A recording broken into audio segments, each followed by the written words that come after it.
हमारे स्टूडियो में मौजूद हैं दो विशेष मेहमान। आइए स्वागत करते हैं पहले मेहमान का। श्री CP गोयल साहब हमारे साथ हैं, director general forest government of India. Goyal साहब, बहुत स्वागत है आपका कार्यक्रम DD मॉर्निंग शो में। इसी के साथ दूसरे मेहमान हमारे साथ स्टूडियो में मौजूद हैं डॉक्टर विवेक सक्सेना जी। आप डेप्यूटी डायरेक्टर जनरल है ministry of environment, forest and climate change से। सर, बहुत बहुत स्वागत है आपका। साथ ही तीसरे मेहमान परोक्ष रूप से सीधे ऋषिकेश से हमारे साथ जुड़ रहे हैं परम पूज्य स्वामी चिदानंद सरस्वती जी। महाराज जी, प्रणाम करता हूं, बहुत स्वागत है आपका DD मॉर्निंग शो में। प्रणाम प्रभु, ग्रीन प्रणाम। सर, चर्चा सबसे पहले शुरू करना चाहेंगे सर आपसे। जैसा कि हम सभी जानते हैं एनवायरनमेंट डे है और आज का जो थीम रखा गया है वो है बीट प्लास्टिक पोल्यूशन। तो ऐसे में कितना इम्पोर्टेंट है और कितना सिग्निफिकेंट है सर आज के दिन को देखते हुए ये? देखिए, विश्व पर्यावरण दिवस की आज 50वीं वर्षगांठ है और इस पर जो प्लास्टिक के सॉल्यूशंस के बारे में जो इस बार उन्होंने थीम रखा है वो इसी बात को महत्व दिखाता है। 50वीं वर्षगांठ पर प्लास्टिक को रख रहे हैं कि प्लास्टिक का हमारे पर्यावरण प्रदूषण में उसको रोकना कितना ज़रूरी है। देखिए, 2018 में भी उन्होंने प्लास्टिक का ही थीम रखा था। देखिए, प्लास्टिक की शुरुआत 1907 से हुई जब बेकेलाइट का निर्माण हुआ। उसके बाद 1950 तक प्लास्टिक का बहुत ज़्यादा प्रयोग नहीं हुआ, लेकिन पिछले 50 सालों 1950 के बाद जो दशक आया, पिछले 70 सालों में इसमें प्लास्टिक का प्रयोग बहुत ज़्यादा बढ़ गया। प्लास्टिक के साथ मुख्य क्या है कि इसके जो लाभकारी अगर लाभों को देखें हम तो बहुत आसानी से ये हमें हल्का है, ड्यूरेबल है और बहुत सारी चीज़ों में यूज़ हो जाता है। इसकी जो है हमारी फूड प्रोसेसिंग लेकर अपने अगर चश्मे से लेकर मोबाइल से लेकर किसी भी चीज़ में देखेंगे तो बहुत सारे उपयोग हैं इसके। लेकिन जो दुष्परिणाम इसका केवल ये है, जो इसका हानिकारक पहलू देखेंगे कि इसकी आयु बहुत लंबी होती है जी। तो इसका जो कन्वर्ट करना है इसको बेसिक चीज़ों में वो बहुत डिफिकल्ट हो जाता है। प्लास्टिक पॉल्यूशन कॉज करता है, वेस्ट जनरेशन होता है। और वेस्ट की जब बात आती है तो सक्सेना जी आपसे पूछना चाहेंगे, जैसे मिशन लाइफ में एक थीम रखा गया रिड्यूस ई वेस्ट। हमारी यंग जनरेशन जो यूथ है वो ये ई वेस्ट जनरेशन को हम कैसे रोक सकते हैं, और इसको देखते हुए अगर उसको अभी कंट्रोल नहीं किया गया तो आगे क्या परिणाम भुगतना पड़ सकते हैं? बहुत ठीक कहा आपने। जिस प्रकार से हम परिणाम भुगत रहे हैं प्लास्टिक का अधिक उपयोग करके या प्लास्टिक को ठीक प्रकार से डिस्पोज ना करके जी, तो उसी प्रकार से ई वेस्ट जिस प्रकार से टेक्नोलॉजी पर आधारित हमारा विकास हो रहा है और हमारी निर्भरता जैसे इलेक्ट्रॉनिक्स प्रोडक्ट्स और जिनके नए नए जो रूप में हमें गैजेट्स मिलते हैं जी, उनके उभर रहे और वो हमारी जिसको कहें कि दैनिक दिनचर्या का एक पार्ट हो गए हैं और ease of living dependent on technological support वो एक हमारा एक इंटीग्रेटेड पार्ट हो रहा है और पूरे विश्व स्तर पर और हर स्तर पर अब आप देखते होंगे मोबाइल का उपयोग है, इंटरनेट का उपयोग है, ये सब बढ़ गया है। अब बात आती है कि इस प्रकार के इलेक्ट्रॉनिक प्रोडक्ट्स जो भी हैं उसको इस्तेमाल करने के बाद जब उनकी लाइफ ख़त्म हो जाती है तो हम उसको किस प्रकार से डिस्पोज करते हैं। तो जब हम एक रिस्पॉन्सिबल कंजम्पशन की बात करते हैं तो हमारी जिम्मेदारी होती है रिस्पॉन्सिबल डिस्पोजल की भी, क्योंकि अगर हम उसको एक यूज़ करने के बाद जब उसकी उपयोगिता ख़त्म हो जाती है और हम उसको ऐसे ही डिस्पोज कर देते हैं। क्या तरीके हो सकते हैं सक्सेना जी, मतलब अगर डिस्पोज करना एक लेमैन के लिए बता दीजिए। लेमैन के लिए देखिए, सरकार के स्तर पे कई नीतियाँ बनी हैं जी। एक तो सबसे बड़ी है जागरूकता करके, और ई वेस्ट से संबंधित जो कलेक्शन सेंटर्स हैं जी, वो जगह जगह बने हुए। अभी उसके बारे में उतनी जागरूकता नहीं है, लेकिन क्योंकि अब देख रहे हैं कि अगर मोबाइल का और इन सब का उपयोग ग्रामीण स्तर पर भी बहुत हो रहा है तो वहाँ तक हमको पूरी तरह से पंचायत लेवल पे ग्रामीण स्तर पर भी हमें एक तरह से एक जागरूकता अभियान चलाना होगा कि ये मोबाइल और ये सब उपयोग करने के बाद जो जागरूकता एंड अवेयरनेस यही जो है और उसका सही प्रकार से रिस्पॉन्सिबल डिस्पोजल, जिससे कि वो हमारे पर्यावरण को आगे नुकसान ना पहुंचाए। जो चीज़ जो है आज हम प्लास्टिक के डिस्पोजल में जो कि हमने इररिस्पॉन्सिबल बिहेवियर के थ्रू आज हमने अपने लिए खुद ही जो प्रॉब्लम हमारी ही क्रिएट की, कहीं हम हमारे उपभोग और उपयोग को ही अपने लिए हानिकारक साबित ना करवा लें। स्वामी जी, आप पर आना चाहेंगे। आज वर्ल्ड एनवायरनमेंट डे है, कल वट सावित्री पूर्णिमा मनाई गई, पीपल के वृक्ष की, बड़ के वृक्ष की पूजा की गई। धर्म और अध्यात्म का जुड़ाव पर्यावरण से कैसे है? स्वामी जी, आपसे जानना चाहेंगे। मुझे लगता है कि धर्म और अध्यात्म का जुड़ाव इतना ज्यादा है जी, बिना धर्म और अध्यात्म के ना तो सस्टेनेबिलिटी रहेगी और ना ही स्टेबिलिटी रहेगी जी। क्योंकि अभी आपने शुरुआत में कहा देयर इज ऑलवेज एनफ, जी। for everyone's need, but there is never enough for even one man's greed. जी। आपने यहाँ से शुरुआत की, मुझे बहुत अच्छा लगा। ये कौन बताएगा between the grid and the need? ये डिफरेंस कौन बताएगा? वो धर्म बताएगा। जी। आदमी ग्रीडी होता चला जा रहा है, उसको हमें कॉन्शियस लिविंग के रास्ते पर जाना होगा, क्योंकि ये कौन कराएगा कॉन्शियस लिविंग? ये धर्म और अध्यात्म कराएंगे कि देखो तुम्हारा जीवन केवल अपने लिए नहीं है। Life is not but for you, ji. Not for me, but but through me. वो जी। क्या, जब तक मेरे लिए जीवन है तब तक आप पक्का मानिए कि केवल व्यक्ति लोभी और लालची बनकर ये मन मांगे मोर मोर के रास्ते पर चलता रहेगा, और वो रास्ता विनाश का रास्ता है। आप देखिए, मैं आपको बताता हूँ। जी, पहली निश्चित बात स्वामी सोच जी, ये की। तो मानवीय गुण हमारे देश है, में- मानवीय गुण है जो हम नीड और वांट की बात करते हैं। आपसे पूछना चाहूँगा गोयल सर, जब नीड और वांट की बात करते हैं कैसे बैलेंस किया जाए इसे, क्योंकि रिसोर्स एक्सट्रैक्शन अगर रीजनरेशन का जो स्पीड है उससे ज़्यादा हुआ तो डिग्रेडेशन होना तो तय है। देखिए, माननीय प्रधानमंत्री जी का आप अभी पिक्चर इस फिल्म में दिखा रहे थे, उन्होंने कहा है कि माइंडलेस कंजम्पशन नहीं होना चाहिए, माइंडफुल यूटिलाइजेशन होना चाहिए।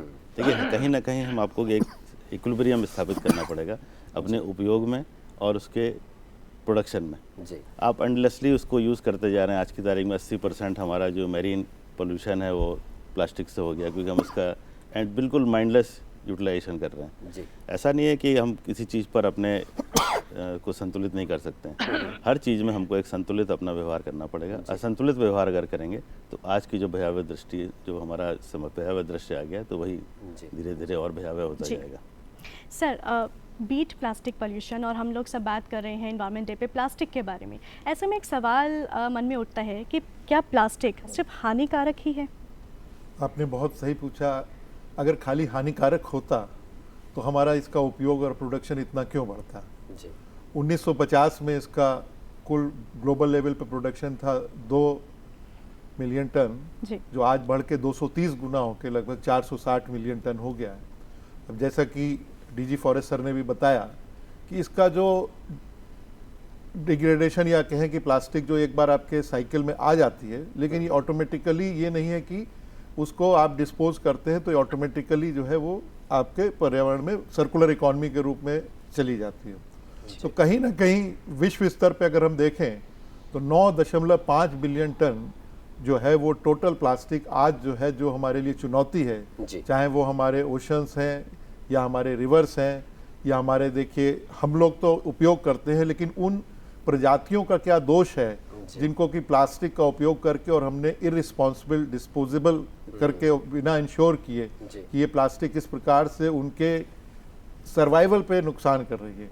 अब जहाँ तक आपने की उपयोग की बात, बहुत सी चीज़ों में प्लास्टिक का जो उपयोग होता है वो, उसको जो है आप चाहे प्लास्टिक सर्जरी की बात कर लें, प्लास्टिक के प्रोडक्ट्स की बात कर लें, certainly plastic as a wonder material जब भी उसका आविष्कार हुआ 1907 में, जैसा कि डीजी सर ने बताया, उसके बाद से इसका प्रोडक्शन इसीलिए बढ़ा क्योंकि विभिन्न सेक्टर्स में इसकी उपयोगिता बढ़ी। और जो हमने इसका विनाश की ओर जो हम ले जा रहे हैं, एक तो जैसे सिंगल यूज प्लास्टिक, बहुत सी चीज़ों में हम देखते हैं कि प्लास्टिक की आवश्यकता ही नहीं है। अगर आप एग्जाम्पल ले लें, आप किसी पार्टी में चले जाएं, उसमें चले जाएं, तो आपकी जो डिश होती है उसके ऊपर वो पतली सी प्लास्टिक जो है उसको कवर करने के लिए बिछा दी जाती है, उसको कवर करने के लिए। इनफैक्ट हम लोग जब पैकेज्ड फूड आइटम्स कहीं रेस्टोरेंट से ऑर्डर करते हैं, या जैसे मैंने कई बार देखा कई व्यापारी वर्ग चाय भी जो है प्लास्टिक की थैली में, तो उसका कितना हानिकारक जो है इम्पैक्ट हो सकता है? यही तो सबसे अधिक हानिकारक है, जो सिंगल यूज प्लास्टिक करके हम उसको थ्रो कर देते हैं इररिस्पॉन्सिबली, और उसकी वजह से जो है ये प्लास्टिक पोल्यूशन बढ़ रहा है। और इसके लिए हमारा जो है रिस्पॉन्सिबल डिस्पोजल नहीं हो रहा है। और सक्सेना सर, इसका जो हमारी सेहत पर असर पड़ रहा है, सेहत पर जो असर पड़ रहा है, हम प्लास्टिक उसकी ही बात कर रहे हैं जो हमें दिखता है, और माइक्रो प्लास्टिक्स की बात करें जो पॉल्यूशन का एक बहुत बड़ा धीरे धीरे, क्योंकि वातावरण में वो बढ़ता जा रहा है, तो हमारे फूड सिस्टम्स में, हमारे डेली कंजम्पशन में, कहीं ना कहीं हमारे फूड कंजम्पशन और उसके साथ जो है वो हमारे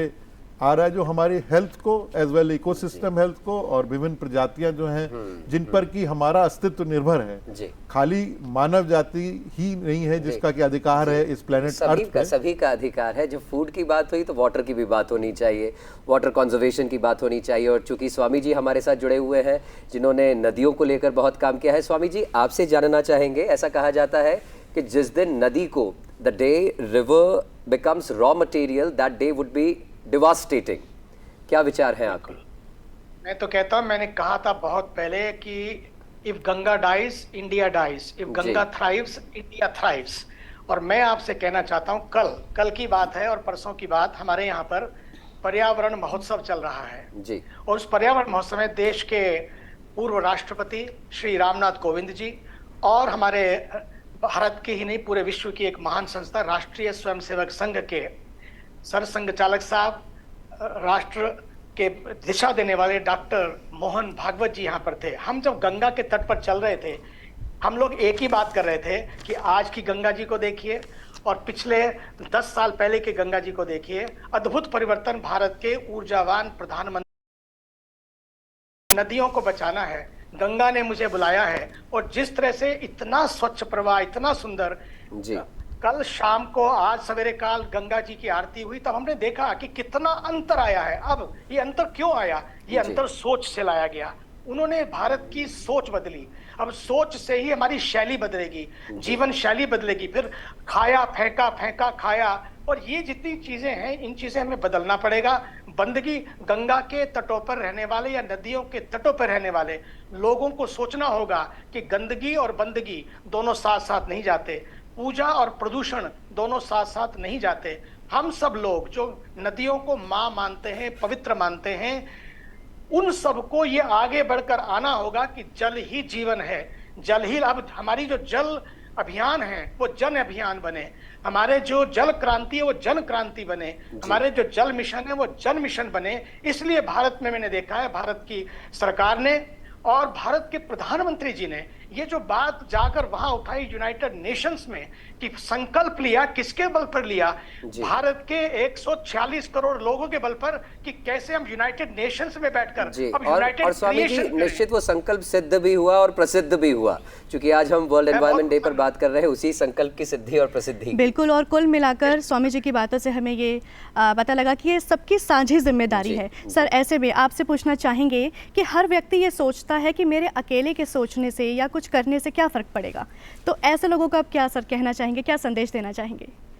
देखिए, अगर प्रकृति को आप देखें तो प्रकृति ने हर चीज़ हमको स्वच्छ दी है, स्वच्छ जल दिया है, स्वच्छ वायु दिया है जी। और अगर हम अपनी प्रकृति को वापस क्या दे रहे हैं तो देखें, हर चीज़ कचरा दे रहे हैं, पानी गंदा करके दे रहे हैं, वायु उसको प्रदूषित करके दे रहे हैं। तो अगर हम ये कहें कि एक अकेला आदमी इसको करेगा या कम्युनिटी करेगी, तो ये सोच इस प्रकार से डेवलप हमको करनी चाहिए कि कम्युनिटी क्या है, कम्युनिटी हम ही लोगों से बनी हुई है।